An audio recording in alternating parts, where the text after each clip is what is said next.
Hello, everyone. My name is Teresa and I am the Assistant Dean of Faculty of Development here at the Faculty of Health Sciences at McMaster University. And I'm here chatting with one of my colleagues and friends, Deborah Siegel. Deb, do you want to say hi?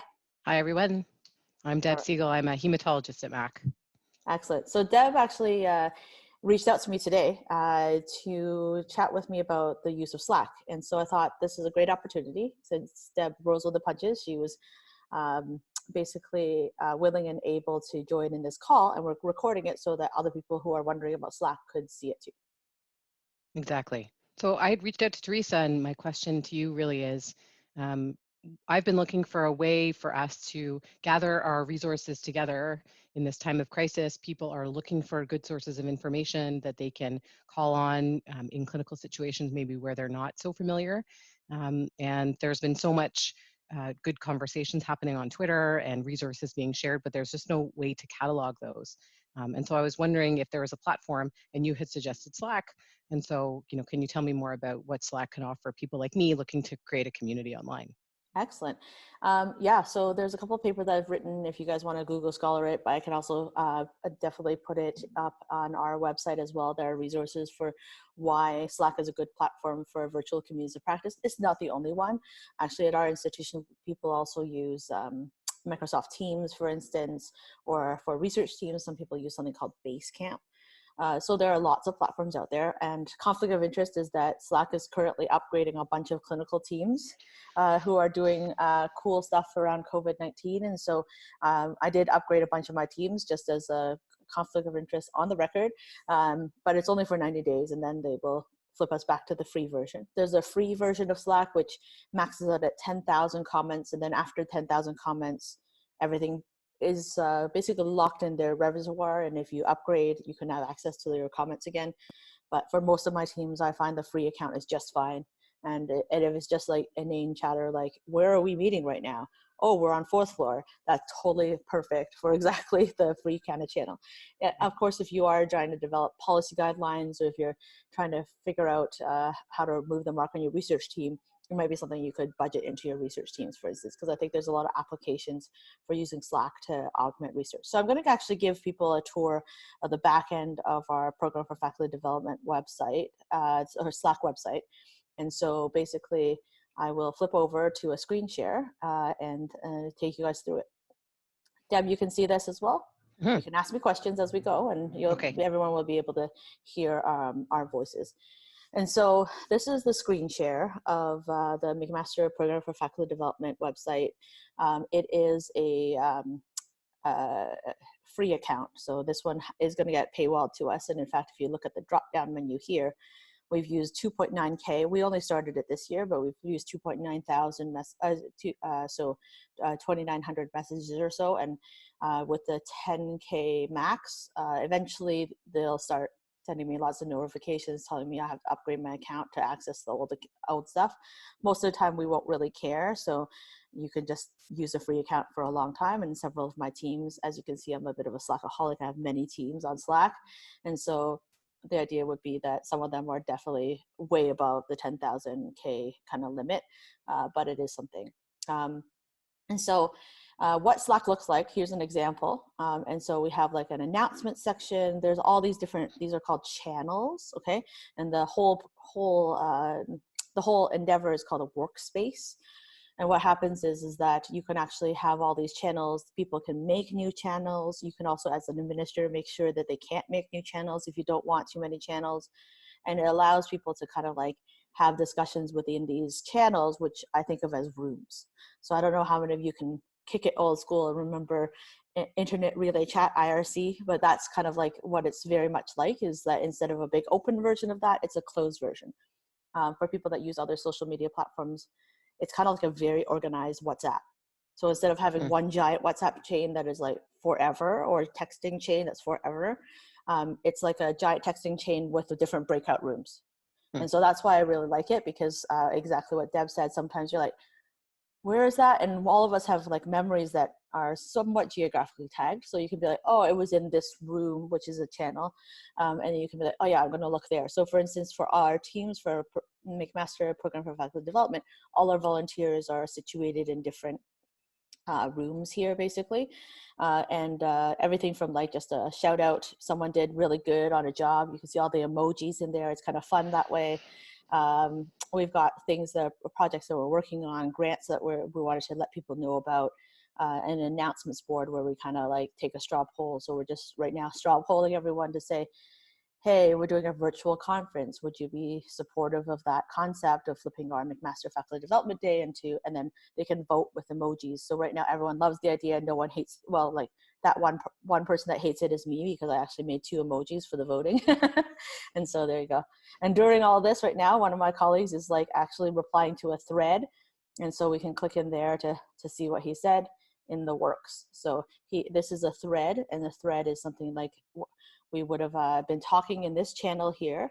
And so you can see here, we were having this conversation, and then we've had a back and forth sidebar here. And so he just replied to me in the sidebar. It's not, everyone could see it if they clicked into the sidebar, but it's just a detailed conversation.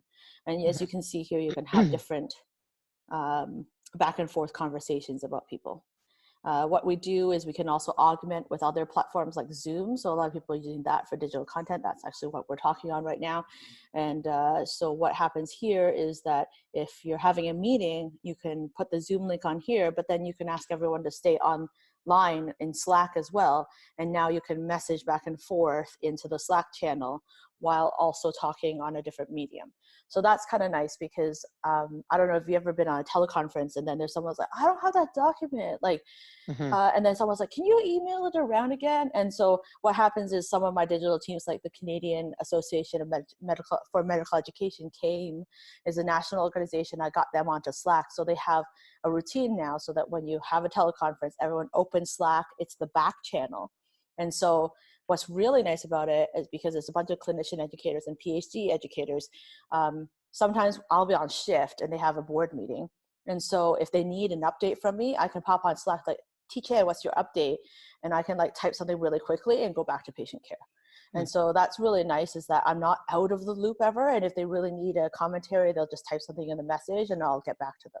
So I think it's really nice to enhance and digitally kind of like create that corridor space and also that messaging that you need for a lot of organizations. So whether that's, you know, your research team, your clinical operations team, your clinical group like you've been talking about, these are all things that we can think about in terms of groups that we can foster with this kind of conversation. So it's like a WhatsApp, but more structured and Exactly, organized in a much more different way. organized. Yeah, Exactly. yeah. I And then, like understand. you said, like if you wanted to find something, we can, like I want to find this link that I you know, previously have searched. You'll tell me every time I've mentioned that link. If I wanted to look for a person, let's say I was looking for Yusuf. He's my postdoctoral fellow. He's online right now, but then also these are all the channels. And let's see if anything that Yusuf has said previously. Oh, there you go. That's the conversation we're having right now, you know. And then like here, this is another kind of pro tip that I have. If you're starting a channel, you can actually preset, before you send out invites to anyone, preset a like a welcome message for people. And so what happens is you can say like, this is what our account is. Here are some pro tips. Install your app on the phone and the desktop, because the web app kind of sucks. Head over to the announcement section to tell people you're here and introduce yourself if people don't know each other. Let's say you're merging multiple teams or forming a new research group.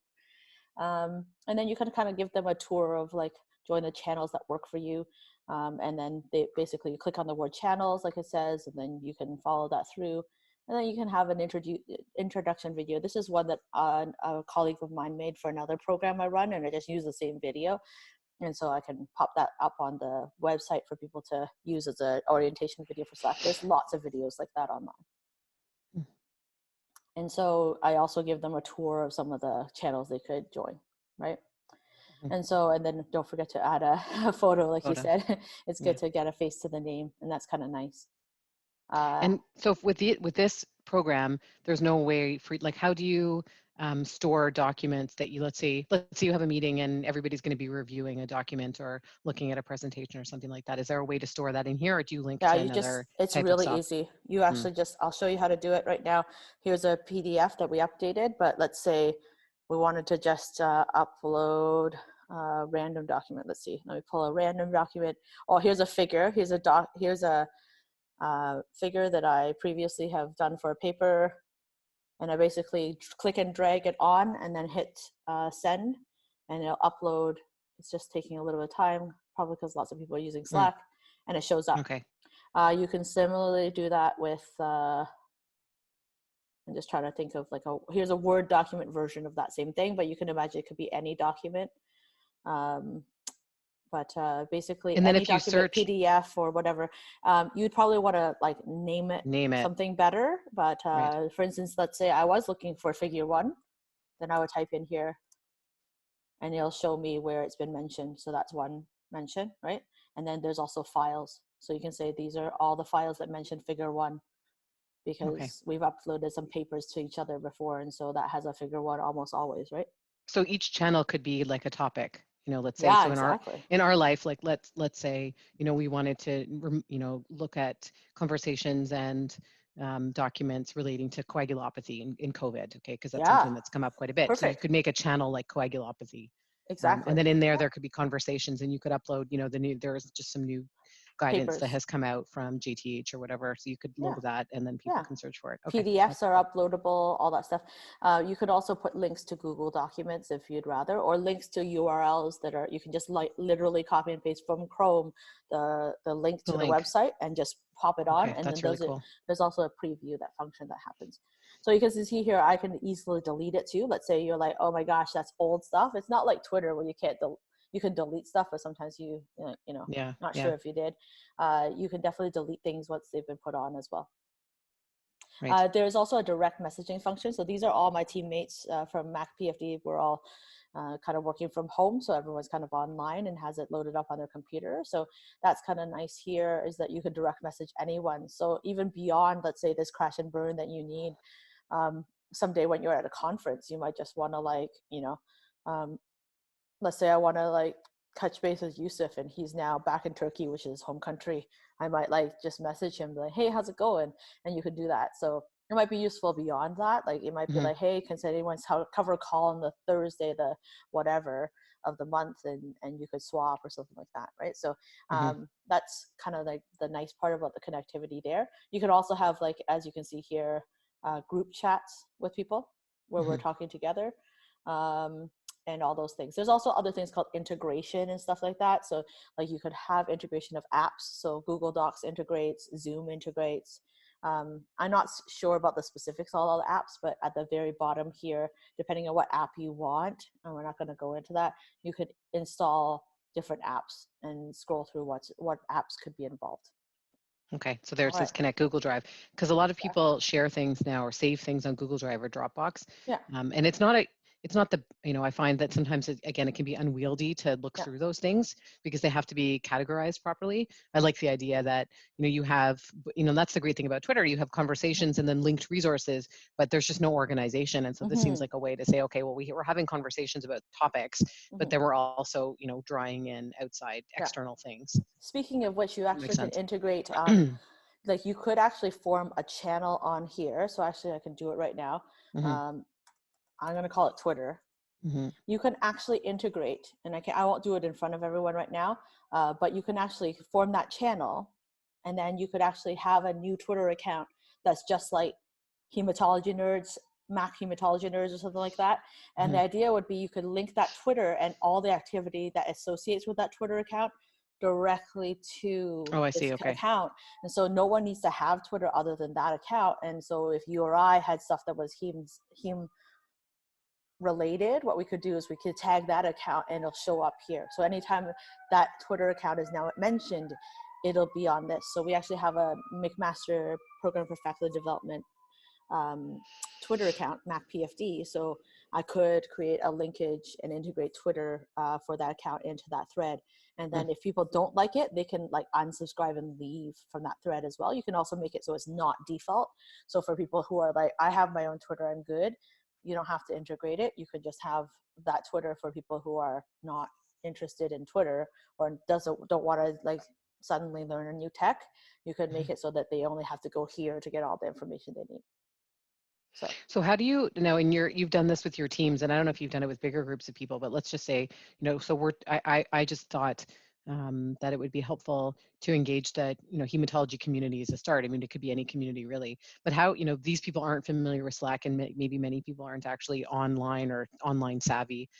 How would you go about, soliciting participants in this? Like, what's the way to do that for people so that they're not intimidated? And now there's all this time of like commotion and Yeah, I mean, difficulty. there's a lot of signal to the noise, right? So there's a lot of signal within that noise right now, but I think that that's the sales pitch. So I think that what you do is we create videos like this so that people can have a tour of a Slack group that exists. I think that what you do is you may need to Zoom with people and screen share so they can all see for the first time what it looks like on the back end. There's a lot of guidance online. Like if you just put how to do this in Slack, this could be anything about how to create a direct message in Slack. There's like 15 blog posts in like the Slack guide itself on how to do it. So as long as you can use Google, you can probably figure your way in. I think that the other part of it too is like having some buy-in from your leadership to endorse it. Like, so our chief recently wanted everyone to get communicating better. We started with WhatsApp because we thought most people used WhatsApp. Yeah, that's what we do too. 30% of our staff never heard of WhatsApp. We're like, this is cool. And I'm like, cool. And then at some point we're like, this is super disorganized. There's too many conversations going on. We need a better platform. I'm like, I was waiting for you to say it. And then so using that burning platform, we've now transitioned people to Slack.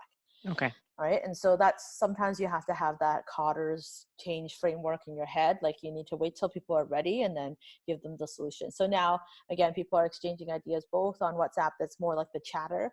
And then in Slack, that's kind of where we're having organized conversations about, I need this shift change. Can everyone pick it up? Or there's different channels that we have for that one.